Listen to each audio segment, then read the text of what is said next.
नमस्कार दोस्तों, DD red के एक और रिएक्शन वीडियो में आप सभी का स्वागत है। मैं हूं आलोक। तो दोस्तों, पूरे पाकिस्तान में इस वक्त चर्चा चल रही है। अब हामिद मीर ने एक वीडियो उनका बड़ा वायरल हो रहा है कि पाकिस्तान में तो इतने लोग मेंटल हैं, मतलब उनको मेंटल डिसऑर्डर है और पाकिस्तान की एक बड़ी भारी संख्या है। लेकिन इसमें भी गोलमाल है, वो मैं आपको सबूतों के साथ बताऊंगा। लेकिन दुनिया को ये समझना पड़ेगा, ये बातें जब जाएंगी ना दुनिया के सामने, तब दुनिया को पता चलेगा कि पाकिस्तानी पागलपन के शिकार हैं। पाकिस्तान में बच्चे पागल पैदा हो रहे हैं। पाकिस्तान का जो मेंटल स्टेटस है वो खराब हो चुका है। लेकिन ये बात पाकिस्तानी मानते नहीं है। कभी किसी पागल को आपने ये कहते सुना है कि हाँ मैं पागल हूं? नहीं। हर पागल यही कहता है कि वो पागल नहीं है। लेकिन पूरी दुनिया जानती है कि वो पागल हो चुका है। पाकिस्तानी कौम ऐसी है। और ये मैं नहीं कह रहा, ये पाकिस्तान के लोग ही अब कहने लगे हैं। तो इसलिए ये मत कहना कि ये इंडियन होके तू नफरत फैलाता है, तू हमारे बारे में बुरी बुरी बातें करता है। नहीं भाई, पाकिस्तानी कह रहे हैं, हामिद मीर ने कहा है। तो उसी पर अपने बंटी भाई का वीडियो है। पाकिस्तान का देसी स्टार्टअप, कजन से शादी, डीएनए भी कंफ्यूज। बिल्कुल, कजन मैरिज पर तो आप लोग जानते ही हैं।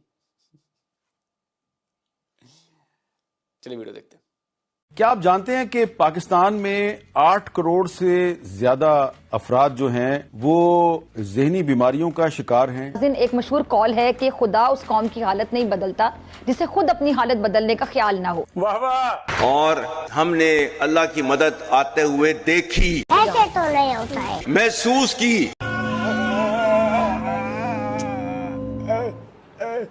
देखो देखो देखो यार, तुम अपनी जगह जाओ यार, अपनी जगह जाओ। जब ब्रह्मोस आती हुई दिखती है ना, तब अच्छे अच्छे को फरिश्ते याद आ जाते हैं। You are right bro. ये बयान आर्मी चीफ ने कुछ दिन पहले दिया था, लेकिन इस बयान से ये बिल्कुल क्लियर हो गया है कि इनको बहुत मार पड़ी है। और वैसे भी मुझे ये आर्मी चीफ से ज्यादा मौलाना ज्यादा लगता है। वही अंसुरकुमुल्लाहु फला गालिब लकुम, हमने महसूस किया। माबैन अच्छा बात नहीं है। जब PIA बिक्री थी तब अल्लाह की मदद नहीं आई। एक दिन ऐसा करो, हमारी ना नीलामी कर दो, पूरे मुल्क की नीलामी हो जाएगी। ये कुछ नहीं कर सकते। अरे कैसे कुछ नहीं करते भाई, देखो कितना बड़ा कारनामा किया है। पहली बात तो यह है कि भारत को अमेरिका के हिसार से निकालना आसान काम बिल्कुल नहीं था। बिल्कुल। एक बात बताओ पाकिस्तानियों, जो तुम जहालत भरी बातें करते हो, बे सिर बे पैर की बातें करते हो, इसके लिए कोई पाकिस्तान के अंदर कोई स्पेशल कोर्स होता है, कोई डिग्री मिलती है तो बताओ हमारे को। मैं अगर बताना शुरू कर दूं तो आपको पता है कि बात बहुत दूर तक जाएगी। या फिर तुम पैदाइशी जाहिल होते हो, बहुत दूर तक निकल जाएगी। मुझे लगता है कि पाकिस्तानी जालियत से भरपूर इसलिए होते हैं क्योंकि इन लोगों के बीच में कराई जाती है भाई बहनों की शादियां। पाकिस्तानियों या मुसलमानों के बीच के अंदर भाई बहनों से शादी करने का रिवाज है और इसी वजह से पाकिस्तानी कौम इनलॉजिकल बात बोलती है। और इन भाई बहनों की शादी की वजह से पाकिस्तान की 1/3 से ज्यादा जनसंख्या मेंटली बीमार हो चुकी है। और ये बात मैं खुद अपने मन से नहीं बोल रहा हूँ, कोई लगा के नहीं बोल रहा हूँ। ये बात पाकिस्तान का नंबर 1 एंकर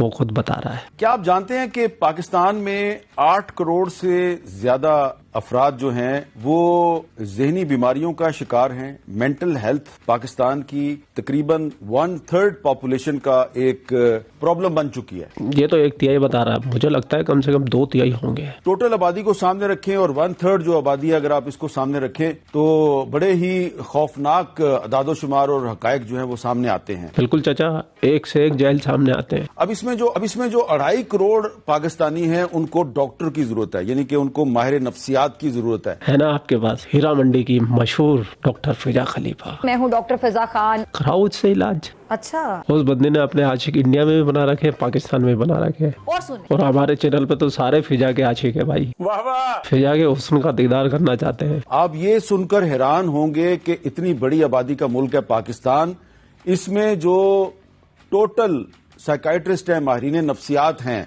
उनकी तादाद 700 से भी कम है। अरे चाचा, मदरसे से डॉक्टर नहीं आतंकी निकलते हैं, इसलिए तुम्हारे मुल्क के अंदर डॉक्टर कम है, आतंकी ज्यादा है। 700 से भी कम है।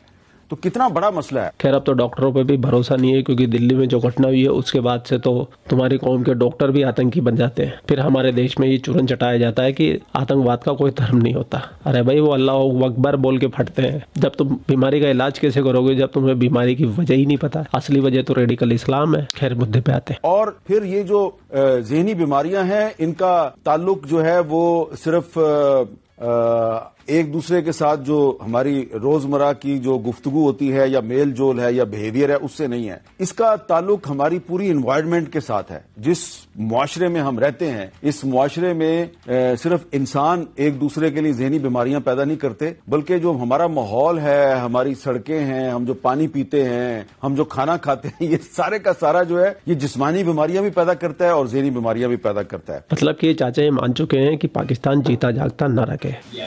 और इस नरक का बादशाह है आसिम मुनीर। और आसिम मुनीर ने अभी जो स्पीच दी थी अपनी, जिसमें आर्मी चीफ कम मौलाना ज्यादा लग रहा था, इसी के ऊपर पाकिस्तानियों ने रगड़ दिया इसको। आप देखें आप उस पे आते हैं। पहले जरा आते हैं इस पूरे स्कैम पर।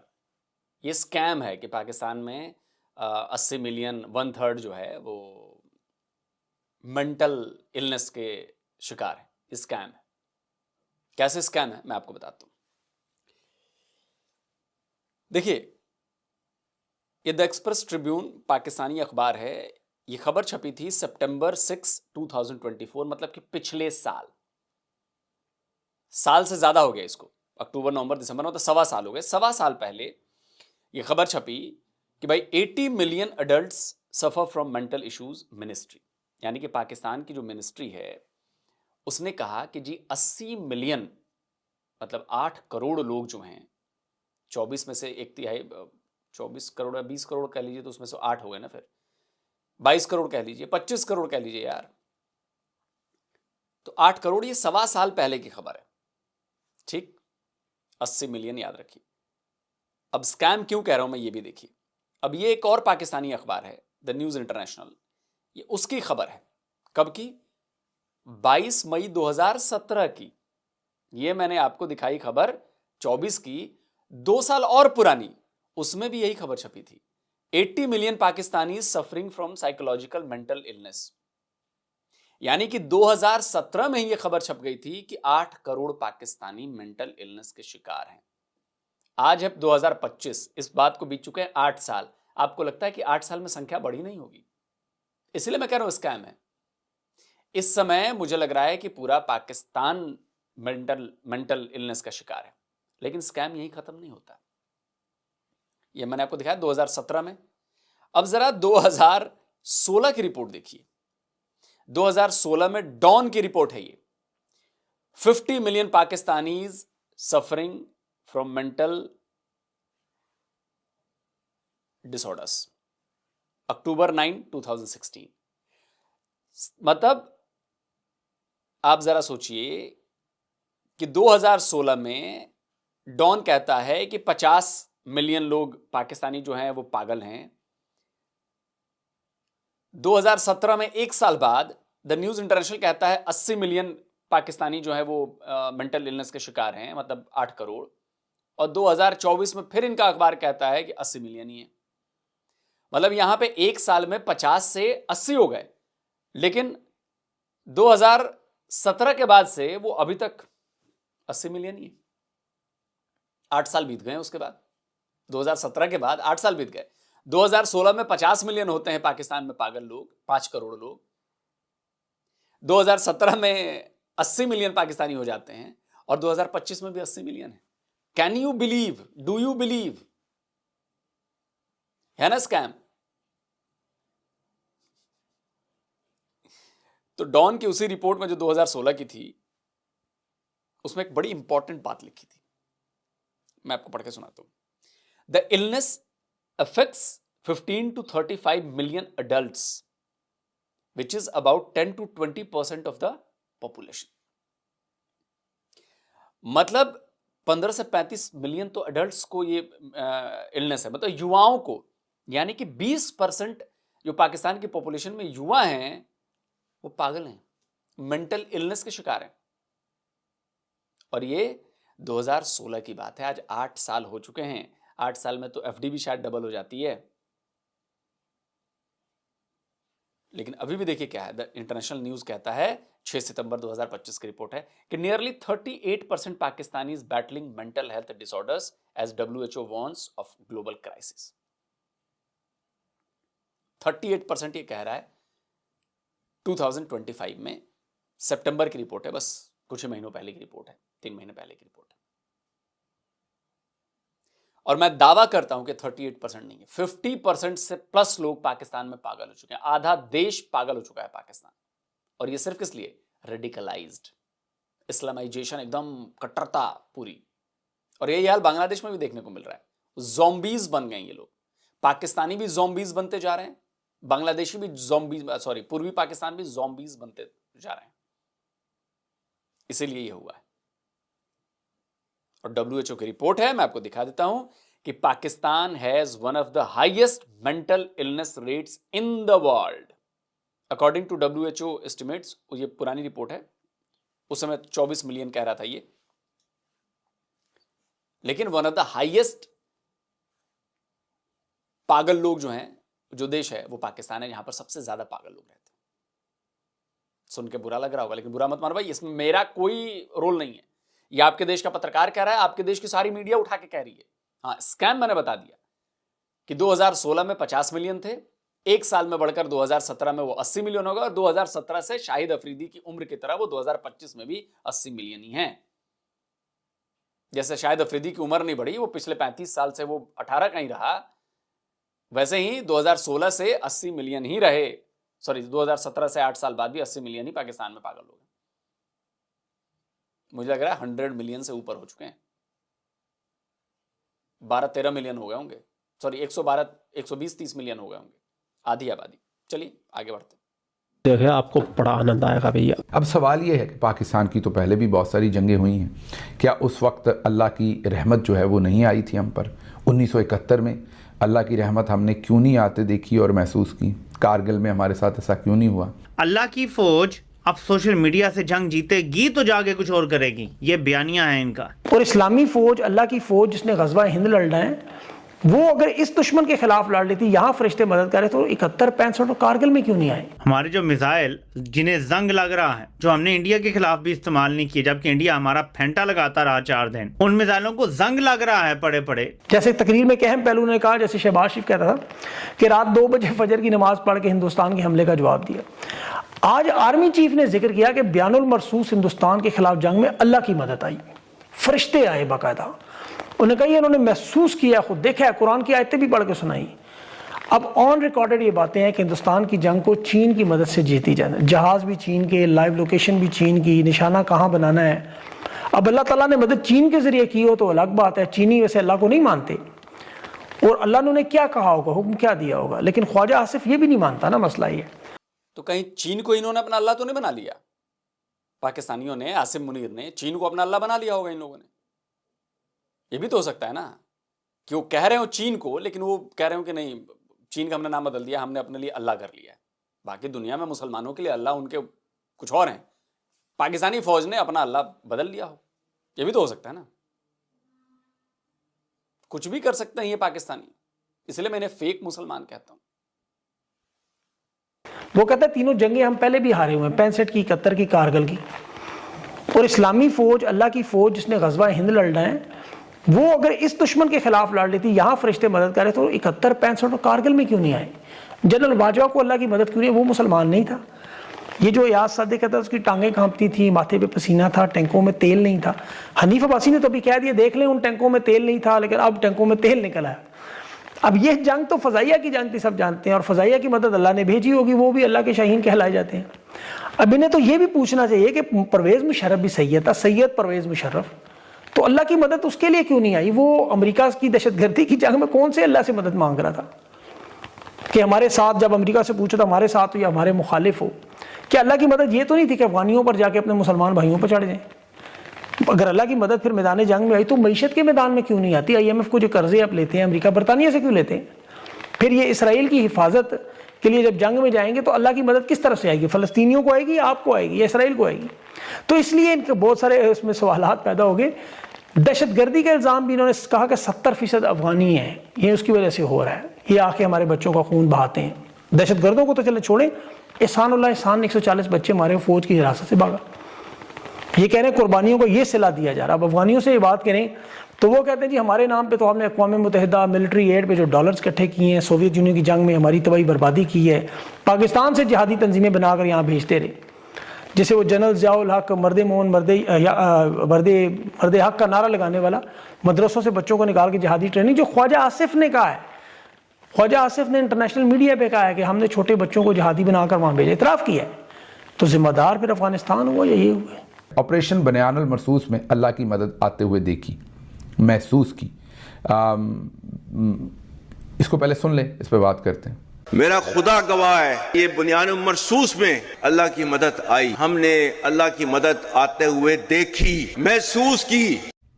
सुन लिया आपने, वो कहते हैं मैंने मदद अल्लाह की आते हुए महसूस की, फील की। ये भी बताना चाहते हैं वो कि मैं अल्लाह की तरफ से चोज़न हूँ, ये वो बिलीव करते हैं, इसलिए वो बता रहे हैं कि बनियानुल मरसूस में अल्लाह की तरफ से जो रहमत थी वो मैंने आते हुए देखी। अब सवाल ये है कि पाकिस्तान की तो पहले भी बहुत सारी जंगें हुई हैं, क्या उस वक्त अल्लाह की रहमत जो है वो नहीं आई थी हम पर? 1971 में अल्लाह की रहमत हमने क्यों नहीं आते देखी और महसूस की? कारगिल में हमारे साथ ऐसा क्यों नहीं हुआ? और हम तो कहते हैं कि 1965 की जंग हमने जीती थी, लेकिन आपके मौजूदा जो वज़ीर दिफा हैं वो कहते हैं वो भी हम हार गए थे, वो कहते हैं 48 की भी हार गए थे। ये वो कहते हैं आज तक हमने कोई जंग नहीं जीती। ख्वाजा मोहम्मद आसिफ की बात कर रहे हैं, तो क्या तब अल्लाह की रहमत हम पर नहीं आई? सुकूत ढाका हो या तमाम दूसरी चीज़ें हों, कश्मीरियों के साथ जो जुल्म है वो हुए जा रहा है, वो बंद करवाना क्या था कि पिछले जो आर्मी चीफ थे आपकी जगह पर, जिन्हें अल्लाह ने उस वक्त चूज़ किया हुआ था आपके मुताबिक, वो कहते थे कि हमारे तो टैंकों में तेल ही नहीं। ये मैं नहीं, ये हामिद मीर साहब, नसीम ज़हरा साहब बता चुकी कि उनके सामने बात हुई। चलो वीडियो को ख़त्म करते हैं, मामला समझ में आ गया। बेसिकली आसिम मुनीर बहुत शार्पली अपनी पकड़ मजबूत करता जा रहा है, अपने आप को ज़्यादा रिलीजियस साबित करेगा, अल्लाह की नेमत अपने ऊपर बताएगा। तो जाहिर सी बात है पाकिस्तान में आधे लोग तो मेंटल इलनेस के शिकार हैं और रेडिकलाइज्ड हैं, वो फ़ौरन मान जाएंगे हाँ अल्लाह ने तो आसिम मुनीर को भेजा है, इसको नहीं हटाना है, और अपने खिलाफ इसने संविधान में संशोधन कराकर और अपने खिलाफ कोई भी केस, कोई भी चीज़ नहीं चलने देगा। मतलब ये फ्री हो चुका है, कोई इसका कुछ बिगाड़ नहीं सकता, ना कानूनन और ना आप भीड़ तंत्र इसके खिलाफ कर सकते हैं। क्यों? उससे बचने के लिए इसने इस्लाम का इस्तेमाल करना शुरू कर दिया। अल्लाह, इस्लाम, रूहानी ताकत आ गई, फरिश्ते आ गए, मैंने महसूस किया, मैं कुरान जानता हूं, मैं ये जानता हूं, मैं ये करता हूं। आप देखिए कितनी चालाकी से ये खेल रहा है।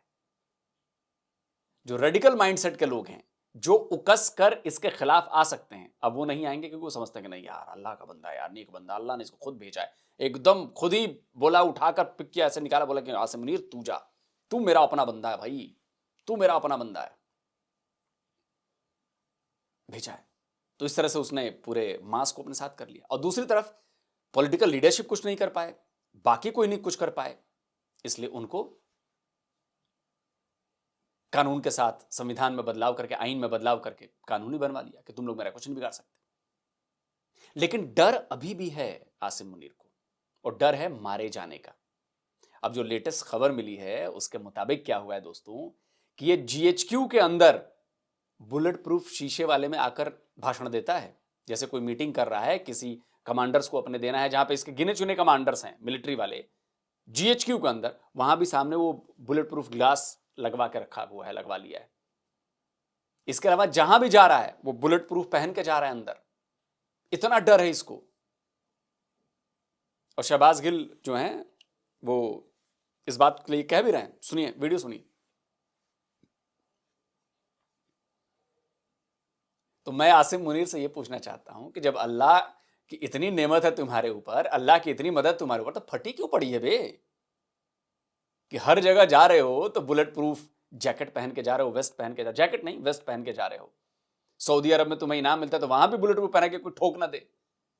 इससे बड़ी शर्मनाक बात और क्या होगी कि GHQ जहां के तुम बॉस हो, वहां पर तुम्हें डर के मारे आगे जो है वो बुलेट प्रूफ ग्लास लगाना पड़ता है कि कोई तुम्हें ठोक ना दे, कोई तुम्हें मार न दे। रातों को नींद नहीं आती होगी तुम्हें।